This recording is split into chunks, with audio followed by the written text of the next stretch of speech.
ये चुगली करना।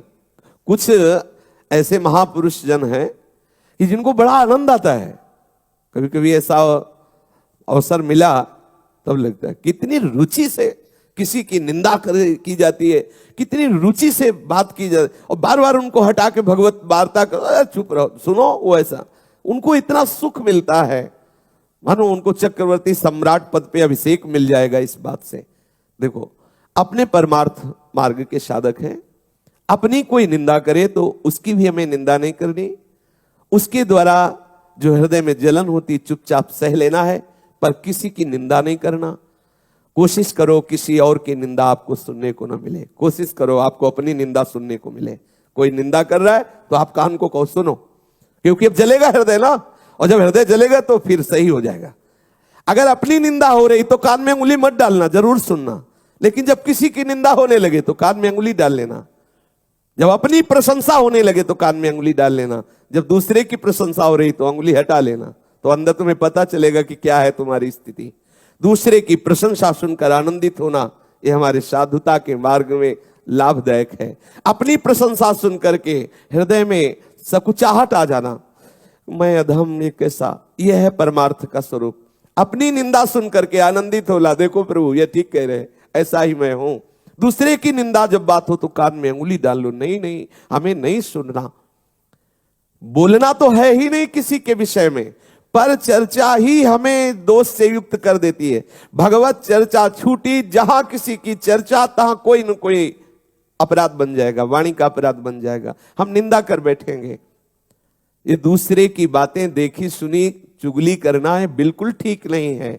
एक दूसरे के विषय में वार्ता करना परमार्थ के हानि की बात है। जब एक दूसरे मिले तो बोधयंता परस्परम, भगवत चर्चा करें।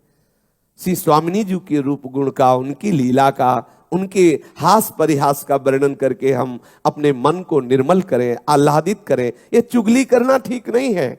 शास्त्र आदेश करता है कि ये जो चुगली करने का स्वभाव, इसे छोड़ो, क्योंकि इसके छोड़ने से आपका हृदय निर्मल होगा। ये वो सद्गुण हैं जो भगवान को अधीन कर लेते हैं। हमें किसी के विषय में नहीं बोलना, यहां तक कि अपने को सता रहा हो तो धर्म कहता है कि उसका भी परिचय मत बताओ। ये बड़ा सूक्ष्म विषय धर्म का है। जब धर्म स्वरूप बैल को जब परीक्षित जी ने देखा कि उसके चरण टूट गए हैं, तीनों एक चरण से चल रहा है और एक पुरुष प्रहार भी कर रहा है, पूछा बैल से जो धर्म रूप में था कि आपको दंड कौन दे रहा है? तो बोले इसका ठीक निर्णय नहीं किया जा सकता कि कौन दंड दे रहा है। जैसे जैसे वार्ता हुई परीक्षित जी समझ गए ये धर्म है, क्योंकि धर्म कहता है कि अपने को भी जो सता रहा है हम उसका भी परिचय न बताए, क्योंकि वो कोई न कोई मेरा कर्म ही है जो उसको प्रेरित करके आया है और मुझे दुख दे रहा है। वो बेचारा तो निमित्त मात्र है, वो थोड़ी हमें दुख दे रहा है। कोई न कोई कर्म, को न काहू के दुख सुख कर दाता, निज कृत कर्म भोग सुन भाता। अगर कोई हमें आकर के पीट रहा है तो सच्ची मानिए हमारा कर्म ही कोई उसके ऊपर बैठ गया और वो आकर हमें पिटवा रहा है, हम उसका भी विरोध नहीं करते। यही तो साधुता है। इन्हीं सद्गुणों से तो प्रभु रीझ जाते, प्रभु प्रसन्न हो जाते हैं। हमें ये बात धारण करनी हृदय में। प्रभु के मार्ग में चलने का आपका उद्देश्य है तो आप चुगली करना छोड़ दीजिए। देखो, किसी से कहना नहीं, कसम खाओ किसी से नहीं कहेंगे। और अब वो दूसरे से बोलेगा देखो कसम खाओ किसी से मत कह। पूरी समाज में बात हो गई और वो किसी से कहना भी नहीं है। ये बहुत प्रपंच का विस्तार अंदर होता रहता है, हम समझ नहीं पाते हैं। अच्छा, बात जैसे हमने सुनी या देखी ना, तो गरिष्ठ भोजन पालो तो उसके पचने के लिए, जैसे पाचन शक्ति बढ़ाने वाली ऐसे पदार्थ है कि पालो तो वो पच जाएगा। ऐसे ही जब किसी की बात अगर आपके हृदय में पहुंच गई और आप नाम जपना शुरू कर दे तो भले पच जाए, नहीं तो चाहे दीवार से बोलना पड़ेगा। आहा, अब थोड़ी शांति मिली। वो जैसे नहीं पेट में गुड़गुड़ गुड़गुड़ होए तो फिर अब उसमें चूरन, पंचसकार चूर्ण या कोई ऐसा डाल लो तो भले बच जाओ, नहीं तो वो फिर बार बार खट्टी डकारें आना और ऐसा। तो ऐसे इसमें डकार से आती, कैसे बोले, कोई तो मिले तो बोले सुनो किसी से कहना नहीं। बोले क्या? बोले पहले बताओ किसी से, बोले कसम से नहीं कहेंगे। अब वो उनसे अब वो दूसरे से बोले कि ऐसा, ये परमार्थ के विपरीत चेष्टा है। थोड़ा हम हजम करना, पर हजम करने की औषधि नाम है। अगर नाम जप नहीं हो रहा तो हजम नहीं। लालच बढ़ाइए, ऐसी लोभ ज्ञानवर्धक बढ़ाइए। वीडियो देखने के लिए दोस्तों मार्दवम, हमारे चैनल को सब्सक्राइब करें। बिना कारण दुख देने वालों और वैर रखने वालों के प्रति भी हृदय में कठोर भाव ना लाना, उनके प्रति भी कोमल वर्ताव रखना मार्दव कहलाता है। ये कोमल वर्ताव तभी रहेगा जब ये विचार करेंगे कि बेचारा ये क्या कर सकता है, गुणों से प्रेरित है, प्रेरित होकर ऐसी चेष्टा कर रहा है। ये बहुत नीची धरा का चिंतन है।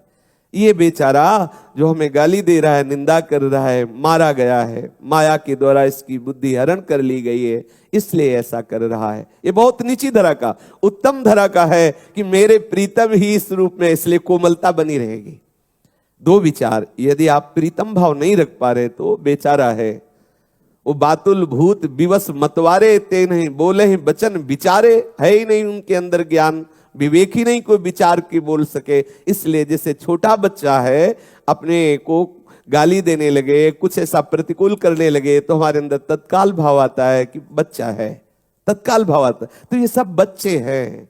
अज्ञान की धरा में ये भगवान को भी गालियां देते हैं, शास्त्रवेत्ता ब्रह्म ऋषियों की भी निंदा करते हैं, प्रेमियों की भी निंदा कर, बेचारे हैं, बच्चे हैं। इस भाव से या मेरे प्रीतम है, हृदय कठोर नहीं होना चाहिए।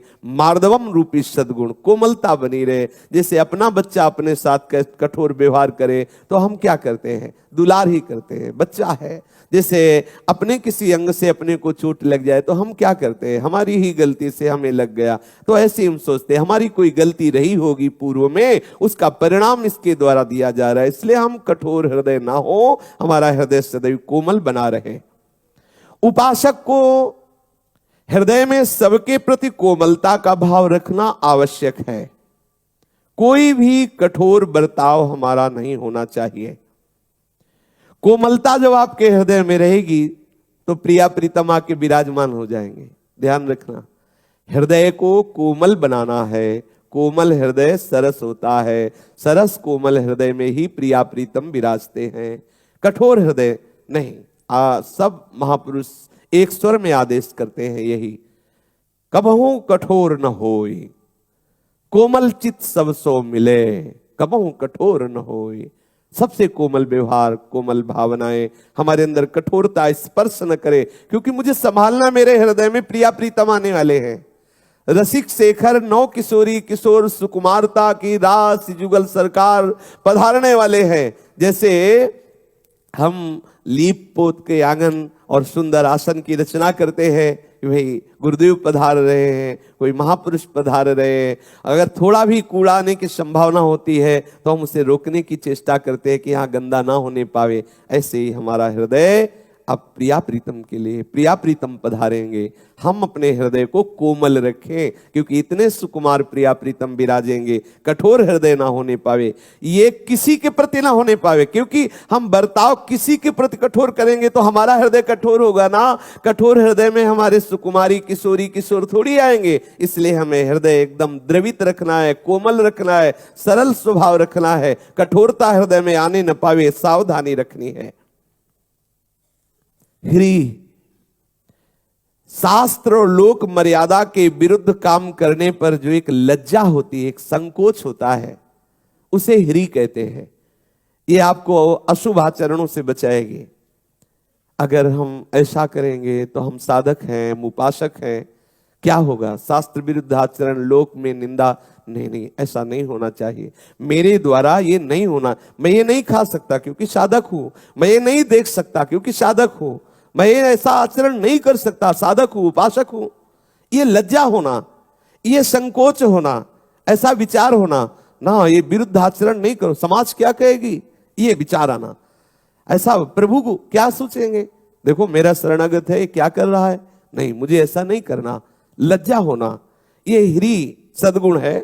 साधन विरुद्ध कोई भी क्रिया करने की भावना आने पर संकुचित हो जाना, लज्जा हो जाना, ऐसा सोचना कि अब मानो मेरे शरीर में सामर्थ्य नहीं रह गई, ऐसा गलत करने के लिए मैं जाऊं तो मेरे पैर में सामर्थ्य नहीं है, मैं ऐसा करूं तो मेरे हाथ में सामर्थ्य नहीं, मैं ऐसा बोलूं तो मेरी जिह्वा में सामर्थ्य नहीं, मैं ऐसा देखूं तो मेरे नेत्रों में सामर्थ्य नहीं। एकदम आप संकुचित हो जाएं, निर्बल हो जाएं, शास्त्र विरुद्ध आचरण करने के समय आपके अंदर उत्साह न रह जाए, आपका हृदय संकुचित लज्जा युक्त हो जाए।